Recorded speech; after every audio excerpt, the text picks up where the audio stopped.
So finally guys, welcome to the new video of myself. So guys यो जुन मेरो short छ यो सर्ट हेरेर यो नबुझ्नु होला कि मैले पुरानो सर्ट लगाएको छु र मैले आफ्नो सर्टमा आइरन गरेको छैन। यो सर्टको नाम छ क्रन्ची सर्ट। यसलाई तपाईँ जतिसुकै आइरन गर्नुहुन्छ भने यो लास्टमा यस्तै यो मोडेको जस्तै नै हुन्छ। सो यो क्रन्ची सर्ट हो, मैले किनेको थियो। सो गाइज म सर्टको बारेमा कुरा गर्न आएको छैन। म के को बारेमा कुरा गर्न आएको छु भन्दाखेरि गाइज अहिलेको यो जुन हाम्रो टाइम चलिरहेको छ यो टाइममा कोही पनि मान्छे फाइनेन्सियल स्टेबल हुन चाहन्छ। चाहे त्यो एउटा 15 वर्षको युवा होस्, चाहे त्यो 40 वर्षको एउटा एडल्ट पर्सन होस्, चाहे अथवा एउटा ओल्ड एजतर्फ गइरहेको कोही पनि एउटा बुढो पाको मान्छे होस्, त्यो सबै आफ्नो लाइफमा फाइनेन्सियली फ्री हुन चाहन्छ। तर तपाईँलाई थाहा छ कि यो जुन हाम्रो कन्ट्री नेपाल छ यो पेमेन्टको स्ट्रक्चर यसको कस्तो छ, यसको मनी मार्केट कस्तो छ, यसको सेयर बजार कस्तो छ, मान्छेले यो मार्केटबाट कति पैसा कमाइरहेछ, मान्छेको लिभिङ स्ट्यान्डर्ड कस्तो छ, हामी सबैलाई थाहा भएको कुरा। यसमा कुनै दुई मतैको कुरा छैन। तर म आफ्नो एउटा ब्याचलरको एक्सपिरियन्सबाट के भन्न चाहन्छु भने जुन बेला म आफ्नो स्कुल टाइममा पढिरहेको थिएँ, म आफ्नो स्कुल टाइममा फर्स्ट बोय थिएँ। म नर्सरीदेखि लिएर क्लास 10सम्म एकदमै पढ्नमा राम्रो थिएँ। मेरो रोल नम्बर 1 थियो। मैले 11-12 पनि मैले राम्रोसँग पढेँ, मैले ब्याचलर पनि एकदमै राम्रोसँग पढेँ। तर ब्याचलर पढिसकेपछि मलाई पढाइबाट अलिअलि मतलब विश्वास हुन्छ। त्यो यति पढेर पनि जब हामी कुनै पनि सेक्टरमा कुनै पनि कुरालाई जब टाइम दिन्छौँ भने त्यो कुराबाट हामी एउटा एक्सपेक्टेसन गर्छ कि हो यो कुराले मेरो फ्युचरलाई एकदमै राम्रो बनाइदिन्छ भनेर हामी एक्सपेक्टेसन गर्छौँ। तर ब्याचलर पछि मैले छोडिसकेँ, मैले मास्टर गरिनँ, मैले ब्याचलर पढेँ। त्यसपछि मैले कामहरू मैले सुरु गरिसकेँ। र यो किन हुन्छ भन्दाखेरि जब तपाईँ केही पनि कुरामा एकदमै बढी विश्वास गर्नुहुन्छ, तर जब तपाईँ रियल मार्केटमा आउनुहुन्छ भने त्यहाँको मार्केट कन्डिसन, त्यहाँ काम गर्ने एउटा इन्भाइरोमेन्ट हुन्छ, त्यहाँको पेआउट स्ट्रक्चर एकदमै कम हुन्छ, जसले गर्दाखेरि तपाईँले आफ्नो स्कुल लाइफमा जुन सपनाहरू हेर्नु भएको छ त्यो सपनाहरू पुरा गर्न सक्नुहुँदैन। त मान्छेलाई रिस उठ्छ, फ्रस्ट्रेसन आउँछ। सायद मैले यस्तो दिनको लागि मैले आफ्नो स्कुल टाइममा यति मिहिनेत गरेको थिएँ भन्ने कुरा दिमागमा चलिरहेको हुन्छ। सो यो कुराबाट बस्नको लागि हामीलाई टाइममै केही न केही गर्नुपर्छ, आफ्नो करियर एउटा राम्रो डिरेक्सनमा लिएर जानुपर्छ। सो यही टपिकमा रहेर, यही परिप्रेक्ष्यमा रहेर म तपाईँहरूलाई केही आफ्नो एक्सपिरियन्सेसहरू भन्न चाहन्छु। सबभन्दा सुरुमा के छ भने तपाईँ आफ्नो लाइफमा के बन्न चाहनुहुन्छ यो कुरामा एकदमै क्लियर भइहाल्नु।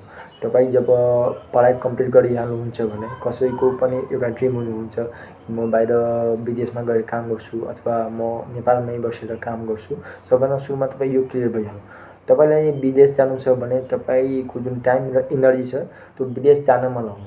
तर तपाईँलाई यदि विदेश जानु छैन भने तपाईँ त्यतातर्फ आफ्नो टाइम र इफोर्ट 1% पनि वेस्ट नगर्नु। तपाईँलाई स्वदेशमा बस्नु छ, आफ्नो परिवारसँग, आफ्नो समाजसँग र यहीँको माटोमा तपाईँले काम गर्नु छ, यहीँको जनतालाई सेवा दिनु छ, यहीँबाट पैसा कमाउनु छ, यहीँबाट घर बनाउनु छ, यहीँबाट बाइक किन्नु छ, आफ्नो ड्रिम्स लाइफ जिउनु छ भने तपाईँ फोकस्ड भइहाल्नु कि मलाई नेपालमै काम गर्नु छ।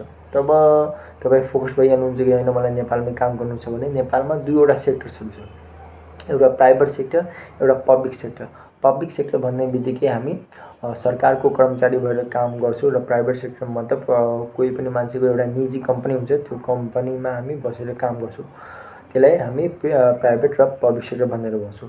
अब यहाँ पनि दुई मतको कुरा छ कि यदि हामी प्राइभेट सेक्टरमा काम गर्छौँ भने हाम्रो फ्युचर के सेक्युर हुन्छ, कहिलेकाहीँ बन्दी आइदिन्छ, कहिलेकाहीँ बजार बन्द भइदिन्छ। त्यो प्राइभेट सेक्टरको जति पनि अनर्सहरू हुन्छ उनीहरूले आफ्नो इम्प्लोइजलाई बाहिर निकालिदिन्छ। त्यस्तो टाइममा के हुन्छ कि परिवारलाई धान्न एकदमै गाह्रो हुन्छ सबैलाई। सो प्राइभेट जागिर के स्टेबल छ? सो यो कुराहरूमा विभिन्न क्वेसन्सहरू उठिरहेको हुन्छ। सो मान्छेले भन्छ कि होइन प्राइभेट जागिरभन्दा जहिले पनि राम्रो जागिर भनेको सरकारी जागिर नै हो। अब सरकारी जागिरमा के हुन्छ कि चाहे बन्दी आओस्, चाहे आगो लागोस्, चाहे पानी परोस्, मान्छेको पैसा आइरहेको हुन्छ। हामीलाई एकचोटि आफ्नो लाइफमा मिहिनेत गर्नुपर्ने हुन्छ त्यो सरकारी कामको लागि, सरकारी जबको लागि। त्यसपछि हाम्रो लाइफ एकदमै स्वस्थ हुन्छ, एकदमै ढुक हुन्छ, हामी एकदमै फाइनेन्सियली फ्री भइहाल्छौँ। यस्तो हाम्रो सोचाइ हुन्छ। तर सरकारी अफिसेसहरूमा काम गर्नको लागि हामी सबैलाई थाहा छ कि लोकसेवा पास गर्नुपर्छ। अब लोकसेवाको इक्जामहरू दिनुपर्छ। अब लोकसेवा कहिले सुरु गर्ने? अब तपाईँले जब यति कुरासम्म डिसाइड गरिहाल्नु भएको छ कि मलाई विदेश जानु छैन, मलाई अब नेपालमै काम गर्नु छ। अब नेपालमा काम गर्नु छ भने पब्लिक छ प्राइभेट छ, तपाईँले यो पनि डिसाइड गरिहाल्नु भयो कि मलाई प्राइभेट सेक्टरमा काम गर्नु छैन, मलाई पब्लिक सेक्टरमा काम गर्नु छ, यानि सरकारी कर्मचारी भएर त्यसमा मेरो लाइफ एकदमै सेट छ। अब लोकसेवा पास गर्नुपर्छ। र जब तपाईँ यतिसम्म क्लियर भइहाल्नु भएको छ भने तपाईँ अन्य यताउता आफ्नो टाइम र इनर्जी कहीँ पनि वेस्ट नगर्नु। चाहे तपाईँले 50,000 को अफर किन नहोस्, तपाईँले आफ्नो टाइम र इनर्जी वेस्ट नगर्नु। तपाईँ सिधै क्लास 12 पास भइसकेपछि आफ्नो प्रिपरेसनलाई, आफ्नो लोकसेवाको जुन प्रिपरेसन हुन्छ त्यहाँ स्टार्ट गरिदिनु। अब क्लास 10 पास हुने बित्तिकै मान्छेलाई एकैचोटि लोकसेवा पढ्न गाह्रो हुन्छ, मान्छे बुझि पनि रहेको हुँदैन, मेन्टल एक्सपोजर पनि हुँदैन, बाहिर देश दुनियाँ पनि हेरेको हुँदैन। तर जब तपाईँ प्लस 2 पास भइहाल्नुहुन्छ भने तपाईँसँग यति कुराको नलेज आइहाल्छ कि हो अब म प्लस 2 पास भइसकेँ, अब मलाई कहाँ जानु छ, यो प्राइभेटमा अथवा पब्लिकमा, यति कुराको ज्ञान आइहाल्छ। अब प्लस 2 जब तपाईँ पास भइहाल्नुहुन्छ भने आफ्नो जुन लोकसेवाको जुन जर्नी छ त्यसलाई सुरु गरिदिनु। किनभने प्लस 2 पछि हाम्रो नेपालमा ब्याचलर 4 वर्षको हुन्छ। तपाईँको यो 4 वर्षको यो ब्याचलरवाला पनि पढाइ कम्प्लिट भइहाल्छ र 4 वर्षमा तपाईँको यो जुन लोकसेवावाला जुन जर्नी छ यो पनि के भइहाल्छ, कम्प्लिट भइहाल्छ। र जब तपाईँ ब्याचलर पास आउट हुनुहुन्छ त्यस बेलासम्म तपाईँ 4 वर्षमा इक्जाम दिनुहुन्छ। एउटा राम्रो कन्टेन्ट तपाईँको दिमागमा भइहाल्छ, लोकसेवाको पढ्दा पढ्दा त्यो कन्टेन्टहरू सबै दिमागमा भइहाल्छ, तपाईँ इक्जाम दिनुहुन्छ, तपाईँ एकैचोटिमा पास भइहाल्नुहुन्छ। र ब्याचलरको डिग्रीसँगै तपाईँको हातमा एउटा सरकारी सेवाको के हुन्छ त काम हुन्छ। र ब्याचलर पछि तपाईँ आफ्नो मास्टर लाइफ पनि कन्टिन्यू गर्न सक्नुहुन्छ। र त्यसपछि तपाईँ आफ्नो जुन एउटा फाइनेन्सियल फ्री लाइफ छ त्यसलाई पनि बाँच्न सक्नुहुन्छ। र यसले के हुन्छ कि जति पनि यङ्गस्टरहरू छ उनीहरूको दिमागबाट करियर प्रेसर हटाइदिन्छ। सबभन्दा सुरुमा यो जुन करियर प्रेसर छ यो कहाँबाट अराइज हुन्छ, हाम्रो स्कुल लाइफबाट। किनभने हामीलाई काउन्सलिङ गरेको हुँदैन हाम्रो स्कुलले, हाम्रो कलेजले कि मान्छेको ट्यालेन्ट के छ, त्यसलाई अब्रोड जानु छ कि त्यसलाई स्वदेशमा बसेर काम गर्नु छ, त्यसको इन्ट्रेस्ट के छ, त्यसलाई कुनै एथलिट्स बन्नु छ कि त्यसलाई सरकारी सेवामा मनपर्छ कि त्यसलाई हस्पिटलमा जानु छ कि त्यसलाई डेन्टिस्ट बन्नु छ, काउन्सलिङ नै गर्दैन। सो यो काउन्सलिङ हामीले गर्नुपर्छ, प्यारेन्टले गर्नुपर्छ, टिचरले गर्नुपर्छ, कलेज स्कुल्सहरूले गर्नुपर्छ, सोसाइटीको मेम्बर्सहरूले गर्नुपर्छ, ताकि कोही पनि इन्डिभिजुअल, कोही पनि स्टुडेन्ट होस् उनीहरूले आफ्नो इन्ट्रेस्टलाई पहिचानोस् र त्यही इन्ट्रेस्ट सम्बन्धी काम गर्न सुरु गरिदिनु। जब तपाईँ कलिलो उमेरबाट आफ्नो ड्रिम्सको पछाडि भाग्नुहुन्छ भने तपाईँ 23, 24, 25 वर्षसम्म तपाईँ त्यो ड्रिमलाई मजाले एक्सेप्ट गरिदिनुहुन्छ। तर कहिलेकाहीँ के भइहाल्छ कि मान्छे ब्याचलर पास आउट भइहाल्छ, थाहा हुँदैन कि मलाई लाइफमा के गर्नु छ, त्यो टाइमसम्म एकदमै लेट भइहाल्छ। ब्याचलर तपाईँ जब पास भइहाल्नुहुन्छ भने एउटा फ्यामिली रेस्पोन्सिबिलिटी पनि आउँछ कि मैले काम गरेर पैसा अर्निङ गरेर आफ्नो फ्यामिलीलाई पनि सपोर्ट गर्नु छ, मलाई आफ्नो खुदको करियर बनाउनु छ, यस्तो कुराहरू दिमागमा चलिरहन्छ। अनि त्यो टाइममा हामी फोकस्ड भएर कुनै पनि स्टडी गर्न सक्दैनौँ, लोकसेवा पढ्न सक्दैनौँ। किन त फ्यामिलीलाई पनि मतलब हेल्प गर्नु छ, आफ्नो लाइफ पनि हेर्नु छ, पैसा पनि कमाउनु छ, त्यो विभिन्न किसिमको टेन्सन्सहरू ब्याचलरपछि सुरु भइहाल्छ। सो यो जुन पढ्नेवाला यो जुन काम छ नि हामीले ब्याचलरको डिग्री सँगसँगै सघाउनुपर्छ, चाहे त्यो लोकसेवा किन नहोस्। सो यो लोकसेवामा जति पनि इन्टर गर्ने विद्यार्थीहरू साथीभाइहरू हुनुहुन्छ तपाईँहरू, यो तपाईँ प्लस 2 पछि सुरु नै गरिदिनु। र यो प्लस 2 पछि सुरु गर्नको लागि तपाईँको first year, second year, third year, fourth year 4 वर्ष हुन्छ। 4 वर्षमा तपाईँले लोकसेवाको एकदमै ध्वजा उडाइदिनुहुन्छ। सो लोकसेवा तपाईँको जहिले पनि स्टार्ट गर्नुहुन्छ भने प्लस 2 पास भइसकेपछि गर्न सुरु गरिदिनु। यसले के हुन्छ कि तपाईँको पढाइ पनि टाइममा सक्छ र डिग्री हातमा आउँदा तपाईँको हातमा एउटा सरकारी सेवाको नियुक्ति पनि तपाईँ पाइहाल्नुहुन्छ र तपाईँको लाइफ एकदमै बेस्ट भइहाल्छ। सो गाइस आजको भिडियोबाट म यो होप गर्छु कि जति पनि यङ्गस्टरहरू छ उनीहरूले केही न केही यो भिडियोबाट केही नलेज पाउनु भएको होला। र तपाईँ आफ्नो लाइफमा फरेन जान चाहनुहुन्छ अथवा स्वदेशमै बसेर काम गर्न चाहनुहुन्छ अथवा सरकारी सेवामा काम गर्न चाहनुहुन्छ भने तपाईँले कुन फेजबाट प्रिपरेसन गर्दा राम्रो हुन्छ। र लास्टमा म एउटा कुरा के भन्न चाहन्छु भने म आफ्नो बारेमा पनि म के बताउन चाहन्छु र मैले सायद बताएको पनि छु। मेरो नाम रमेश कुमार शाह हो र मैले ब्याचलर त मैले पास गरेँ र ब्याचलरमा जब म थिएँ म प्राइभेट ब्याङ्क्सको इक्जाम दिन्थेँ र प्राइभेट ब्याङ्कमा मैले 3-4वटा प्राइभेट ब्याङ्कको इक्जाम दिएँ, इन्टरभ्यू दिएँ अनि फाइनली मेरो एउटा प्राइभेट ब्याङ्कमा नाम निस्क्यो, इन्टरभ्यू पनि पास भयो।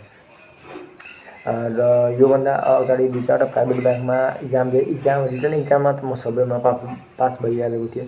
तर इन्टरभ्यूमा के गर्थ्यो मलाई डिस्क्वालिफाई गरिदिन्थ्यो, इन्टरभ्यूमा नामै आउँथेन। सो मलाई एकदमै फ्रस्ट्रेसन हुन थाल्यो कि कामै भइरहेको छैन भनेर। अनि लास्टमा गएर एउटा ब्याङ्कमा मेरो काम भयो। अनि त्यो काममा अनि त्यो जुन ब्याङ्क थियो त्यो ब्याङ्कमा यति प्रेसर थियो नि, त्यो प्रेसरमा के हुन्थ्यो कि जसरी मलाई छुट्टी लिनु पर्थ्यो। अब जुन मेरो पोस्टिङ थियो मेरो घरबाट एकदमै दूर थियो, एकदमै 350-400 किलोमिटर पर थियो। मलाई शुक्रबार शनिबार घर आउन पनि मलाई छुट्टी माग्नु पर्थ्यो। छुट्टी एकदमै बेलुका हुन्थ्यो, बेलुका त्यहाँबाट बस पाउँथेन। सो मलाई घर आउन जान पनि एकदमै दिक्कत हुन्थ्यो। सो फाइनली यो कुराहरू झेल्दा मैले त्यो जबलाई, त्यो प्राइभेट ब्याङ्कको जुन जब छ त्यसलाई मैले क्विट गरिसकेँ। त्यो र अहिले म एउटा स्कुलमा काम गरिरहेको छु। र म अहिले कुन स्कुलमा काम गरिरहेको छु भन्दाखेरि मैले जुन स्कुलबाट मैले आफ्नो एसएलसी दिएँ त्यही स्कुलमा म एज अहिले math teacher, as a optional teacher, as a health teacher म काम गरिरहेको छु। र आफ्नो जुन लाइफ छ मैले आफ्नो लाइफ टिचिङ करियरबाट मैले सुरु गरेँ। र यो जुन लोकसेवा छ र लोकसेवा को जुन स्टडी छ र जुन बेला म ब्याचलर लाइफमा थियो मलाई लोकसेवामा बढी पहिला इन्ट्रेस्ट नै थिएन। किन इन्ट्रेस्ट थिएन किनभने त्यो टाइममा काउन्सिलिङ गर्ने मान्छे नि भएन। अब मलाई के लाग्थ्यो कि म प्राइभेटमा म आफ्नो कामसाम गरिहाल्छु, तर प्राइभेटमा पैसा पनि कम, खटाइ बढी ज्यादा, त्यो लेभलको केही थिएन, प्रेसर पनि एकदमै थियो, फ्यामिली लाइफ यताउता। सो त्यहीहरू भएर मैले त्यो प्राइभेट जागिर ब्याङ्कवाला मैले छोडिसकेँ र अहिले म स्कुलमा आएर काम गर्छु। स्कुलमा के छ कि तपाईँ फ्री भएर काम गर्न सक्नुहुन्छ, त्यस्तो ब्याङ्कमा जस्तो प्रेसर हुँदैन स्कुलमा। स्कुलमा त्यही 9 साढे 9 बजे जानुहुन्छ, बेलुका 3-4 बजे आउनुहुन्छ। त्यसपछि तपाईँ आफ्नो फ्यामिलीहरूसँग पनि टाइम स्पेन्ड गर्न सक्नुहुन्छ। त्यसपछि तपाईँ ट्युसन कोचिङ गरेर पनि पैसा कमाउन सक्नुहुन्छ। सो अहिले म यो गरिरहेको छु र फ्युचरमा म के गर्छु त्यो म धीरे धीरे तपाईँहरूलाई म सेयर गर्दै जान्छु। सो आजको भिडियो यति नै। सो हामी नेक्स्ट भिडियोमा भेट गर्छौँ। So thank you and by by.